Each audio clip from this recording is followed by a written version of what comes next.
Hi, I'm Derek, and today I want to teach you how I play the bass roll or orchestral roll or press roll.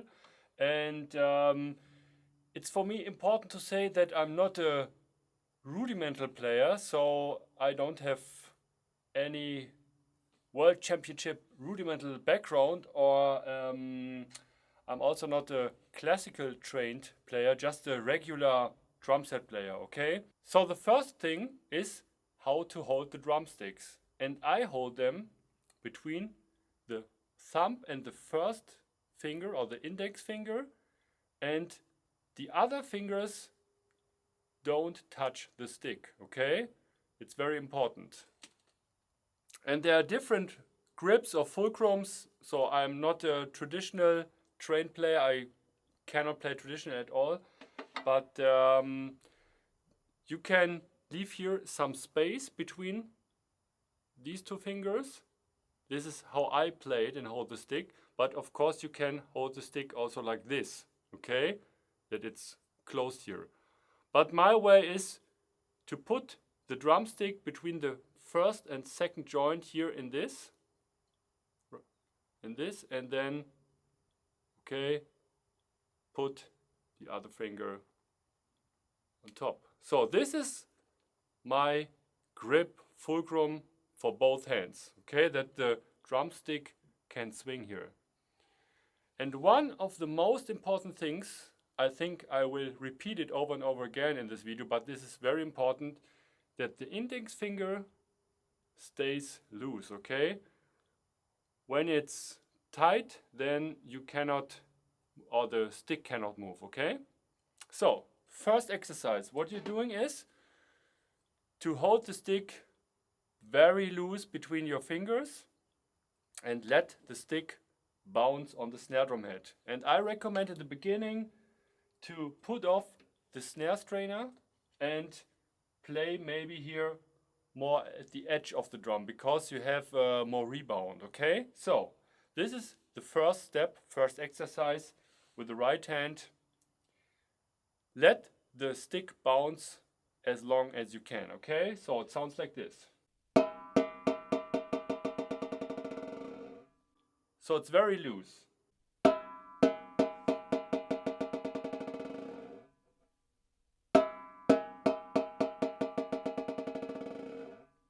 Okay, so you can pull out the stick anytime. Maybe you drop the stick or whatever, but that's okay for the, in the beginning, because we want to have the loosest grip as possible, okay? So then the next step is the opposite. To hold the stick as tight as you can, okay? That you really choke the drumstick, but press it again in the drum head. So this is the next step. Very tight. You can see it's white under the nail, so it's very...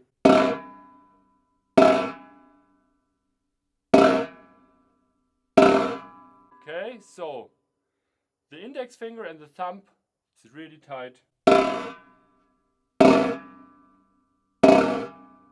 Don't do this too long, because otherwise you maybe get some problems here. But it's just to check out how it feels when you hold the stick very tight. These two steps you do, of course, with your left hand. Very loose grip and then a very tight grip, okay? So then step number 3 is to combine both feelings or pressures. And this is one of the most difficult steps, because you have to hold the stick tight in the very beginning and then loose the hand, okay, or the fingers. So we'll show it to you, and after a while I will explain a few things. So it's...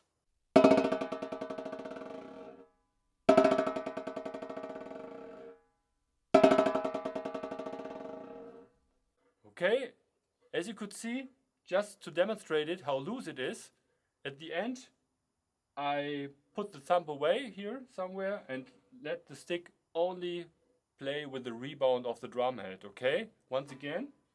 One more.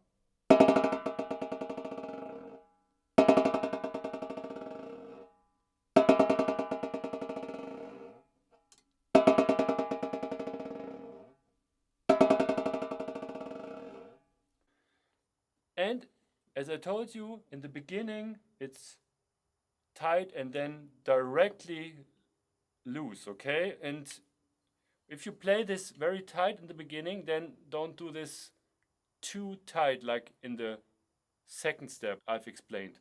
So it's tight but not too much, okay? And then release it, okay? Release the tension. One more.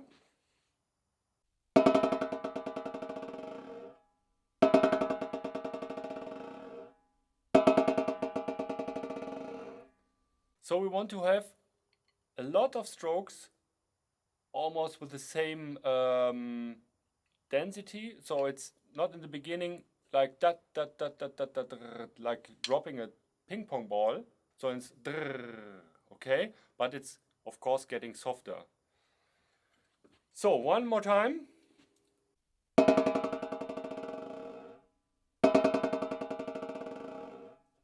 This again, you practice also with your other hand. So now let's put both hands together.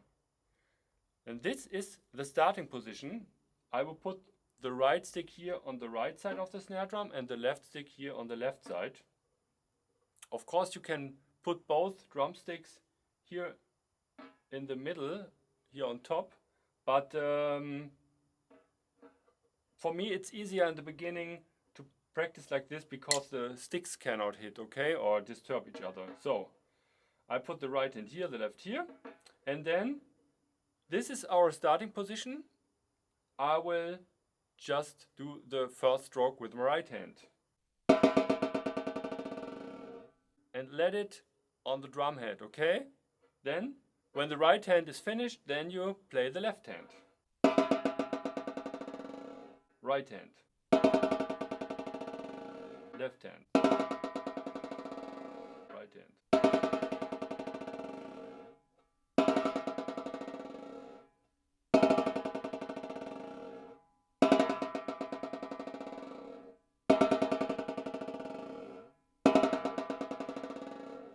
So now you have the right hand and the left hand, okay?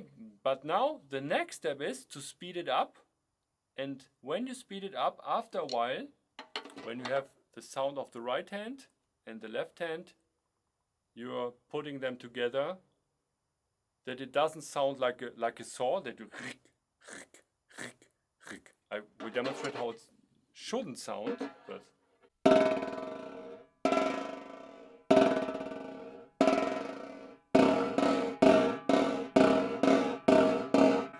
okay, this doesn't sound very smooth.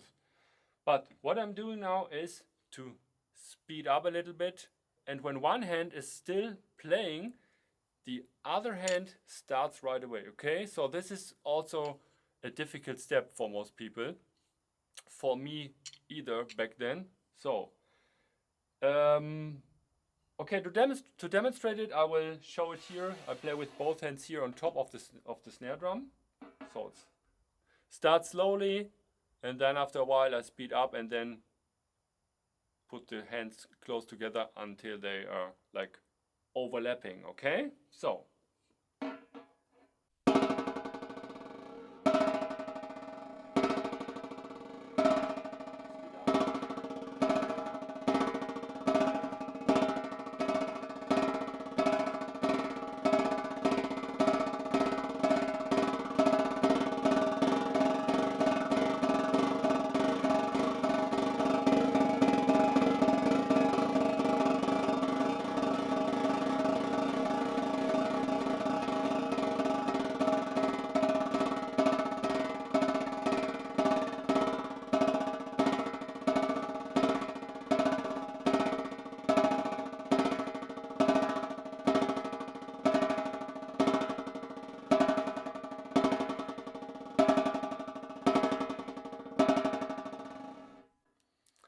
Okay, and if it's very slowly, then of course you will hear this dynamics between the first strokes and the last strokes, which are getting quieter and quieter.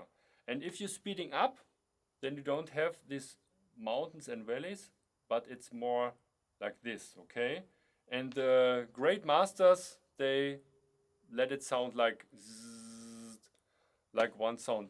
Even if it's soft or loud, it's amazing. You have to check it out, okay?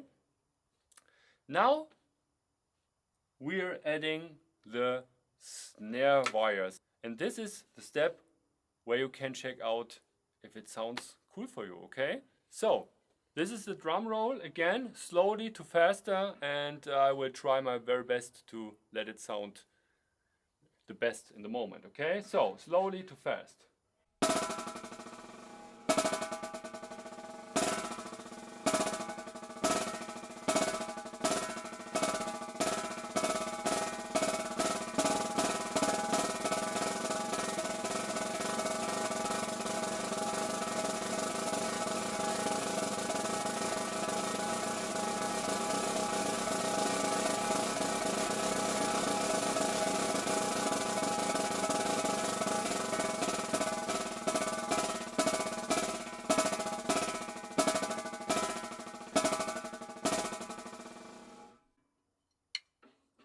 Okay, sounded good for me. And when you want to change the dynamics, then I would recommend, when you play softer, to play more at the edge of the drum.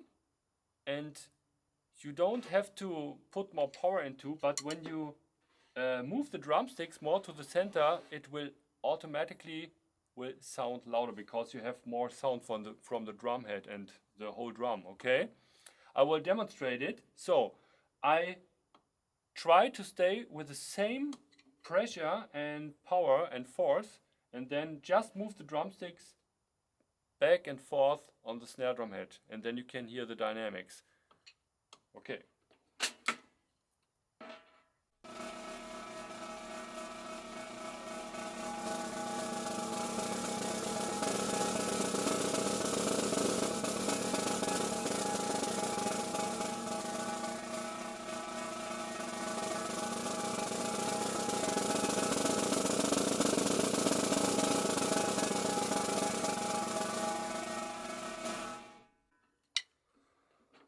Okay, of course the sound will change. You have more overtones here, and in the middle you have more this mountain valley thing I've told you.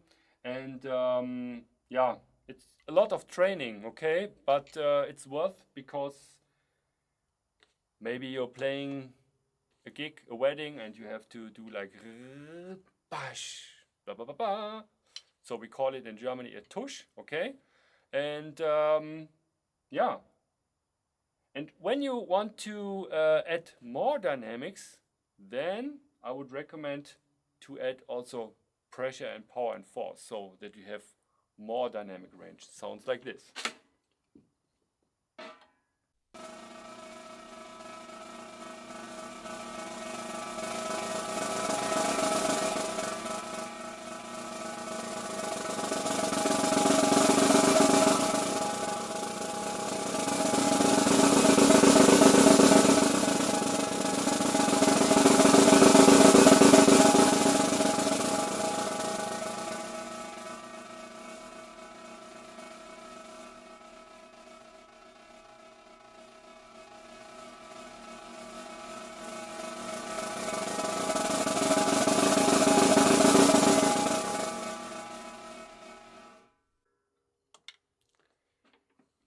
Just play around with this, and also without the snare wires, because when it sounds great without the snare wires and you put them on top, then it would sound amazing, I think, because then the snare wires will create more sound, okay?